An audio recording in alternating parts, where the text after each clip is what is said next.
Hi students, welcome to Chem Glory. Today's topic is properties of matter.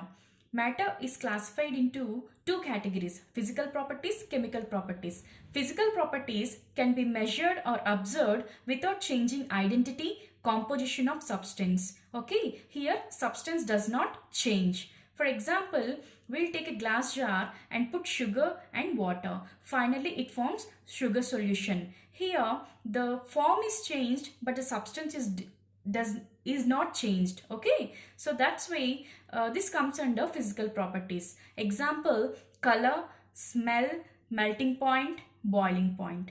Next, chemical properties. Chemical properties require a chemical change, but in physical properties, they does not require any chemical change. Example: acidity, basicity, combustibility. For this, we'll take example of a paper. We'll burn the paper. Okay, finally it turns into ashes or carbon. So here there is some chemical change. That's why the paper turned into ashes. So this comes under chemical properties. Okay, next, physical properties. Physical properties are classified into qualitative and quantitative. What is qualitative physical property? Here, qualitative physical properties can be observed but difficult to measure. Example: odor. Odor means smell. Next, malleability. What is malleability, students? Ability to deform under pressure or that are hammered into a shape. Example: gold, copper, etc. Next, shine. This can be observed. Next, ductility. What is ductility? Ductility is ability of a substance to be drawn into a wire. Okay. Next, quantitative. Quantitative measurements are easy to measure. Example: length, volume, height, density, etc. Next topic: unit. Every measurement is characterized by a number followed by a unit. Okay. I'll ask you a question, students. What is the length of this book? What we'll say? 2 centimeters, 3 centimeters or 4 centimeters. But we cannot say it is as 2 or 3 or 4. So what I mean to say is, for example, 2 centimeters.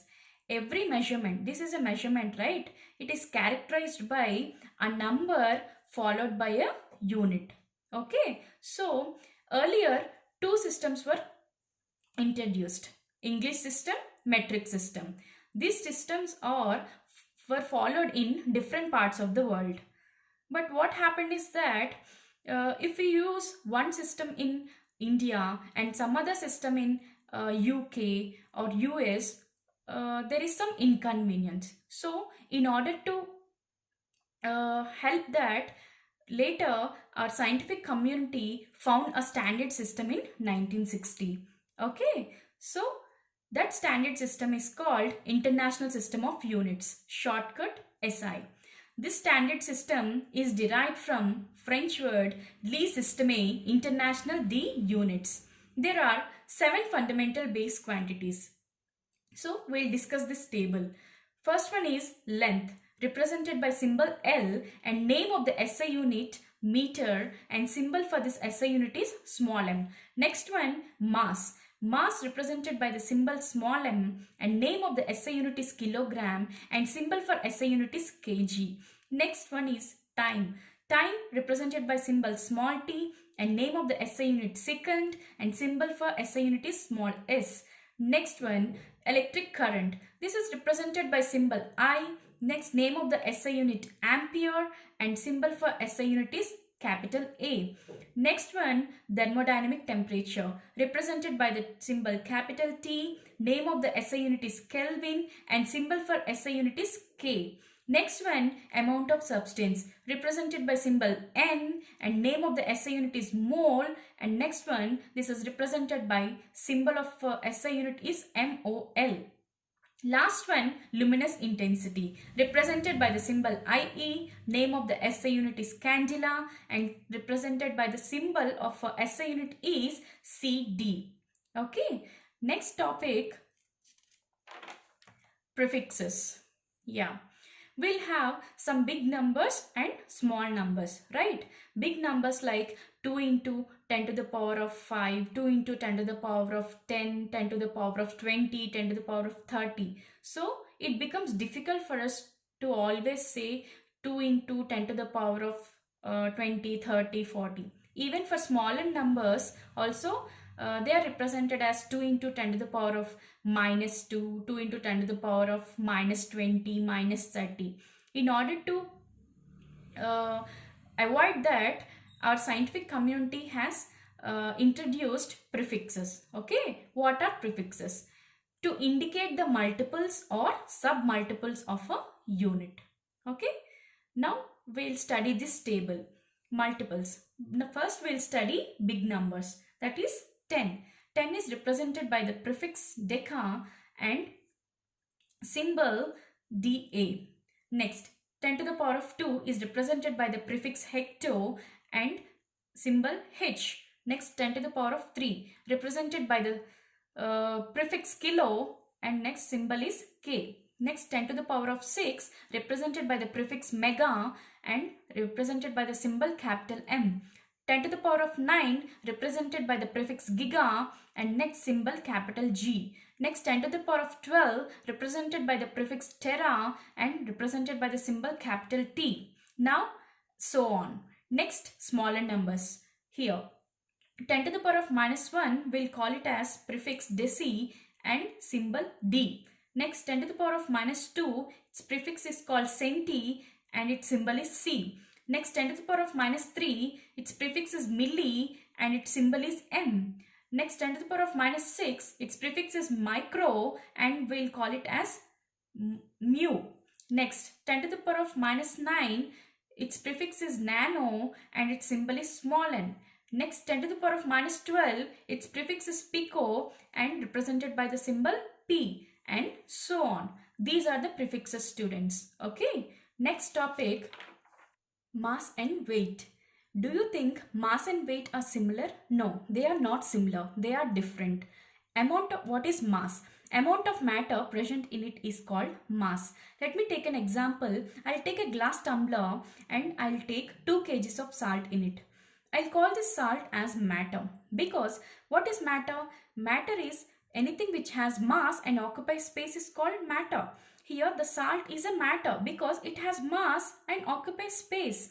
So I can tell this as amount of salt matter. Amount of salt present is 2 kgs.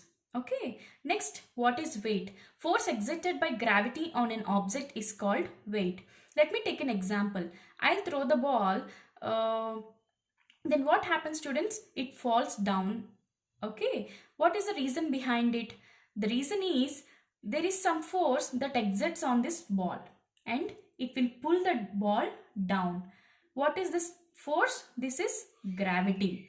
So there is some force, right? So now I'll represent this force as m into a and we'll call this force as weight. So F is equals to W and I am replacing F with W. So W is equals to m into a and this acceleration is acceleration due to gravity. So W is equals to mg. G is equals to 9.8 meter per second square. Okay. Next, mass of a substance is constant. Let me take a weight of a person, mass of a person on earth. If he is 40 kgs, then what is the mass on moon? There also he will be 40 kgs only because mass of the substance or a person is constant. It does not change. But what happens to the weight? But weight varies from one place to another place due to change in gravity. Okay, if we measure the weight on earth, if he is 40 kgs, on moon he is weightless because weight varies from one place to another due to change in gravity. Next one, mass is measured in SI unit kgs, weight SI unit Newton, and you can see an analytical balance in the figure, students. This mass is measured by analytical balance. For smaller measurements, we'll take grams instead of kgs. And we know that 1 kg is equals to 1000 grams. Okay. These are the differences between mass and weight. Next concept, volume. What is volume? Amount of space occupied by a substance is called volume, and its SI unit is meter cube. For small measurements, instead of meter cube, we'll use centimeter cube or decimeter cube. For liquids, we'll use liter, right? We'll say 2 liters of milk, 3 liters of milk, right? But this is not an SI unit. We know that 1 liter is equals to 1000 ml and 1000 centimeter cube is equals to 1 decimeter cube. Here you can see a figure, students. This volume is measured by burette, pipette, graduated cylinder and volumetric flask. Next, what is density? Density is mass per unit volume. Next, we'll derive the SI unit of this density. SI unit of density is SI unit of mass by SI unit of volume. Just now we have learned SI unit of mass is kg and SI unit of volume is meter cube. So kg per meter cube is SI unit of density. For smaller measurements, it's gram per centimeter cube. Instead of kg, gram is used. Instead of meter cube, centimeter cube is used. Okay. Next, if density is more, it means that particles are more closely packed. This is the note in density. Next, temperature. There are 3 common scales to measure. One is degree centigrade, degree Fahrenheit, Kelvin, and SI unit is K. So now we'll learn 3 thermometers of different scales, these 3 scales. Okay. Degrees Celsius, this is represented, calibrated between 0 degrees centigrade to 100 degrees centigrade. This is Celsius thermometer. Okay. Here 0 degrees centigrade is taken as freezing point of water and 100 degrees centigrade is taken as boiling point of water. Okay. And degrees Fahrenheit is calibrated from 32 degrees Fahrenheit and 212 degrees Fahrenheit. Okay. Now we'll discuss what is the relation between degrees Fahrenheit and degrees Celsius. We'll discuss the relation between degrees Celsius and degrees Fahrenheit. Degrees Fahrenheit is equals to, represented by the formula, 9 by 5 into degrees centigrade plus 32. Okay.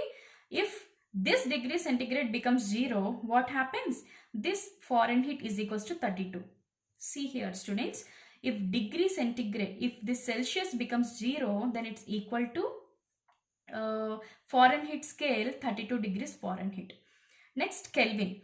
Kelvin, K is equals to, this is the relation between Kelvin and Celsius scale. Okay. K is equals to degree centigrade plus 273.1.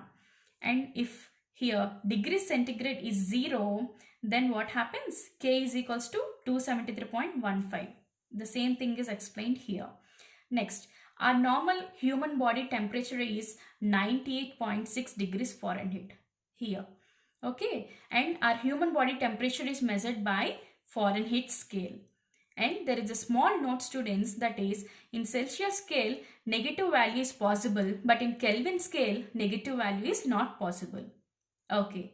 Thank you, students. If you like this video, please like, share and subscribe. And please message me in the comment box if you have any doubts. Thank you.